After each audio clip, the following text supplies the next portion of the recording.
মানুষ যতটুকু চাইছে ততটুকু দেওয়ার চেষ্টা করেন।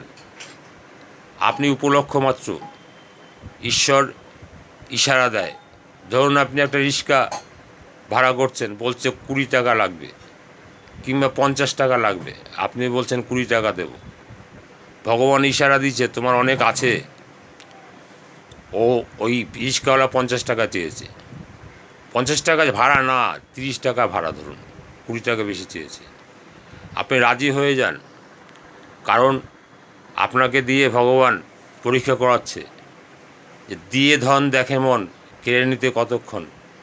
50 টাকা দিয়ে দেন, যে যা চাইছে দিয়ে দেন।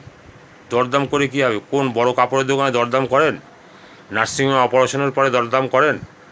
করেন না। তাই ও চেয়েছে 50 টাকা দিয়ে দেন, ফল খারাপ হবে না, নয়তো বড় একটা অপারেশনে আপনার 5 লাখ টাকা বেরিয়ে যাবে।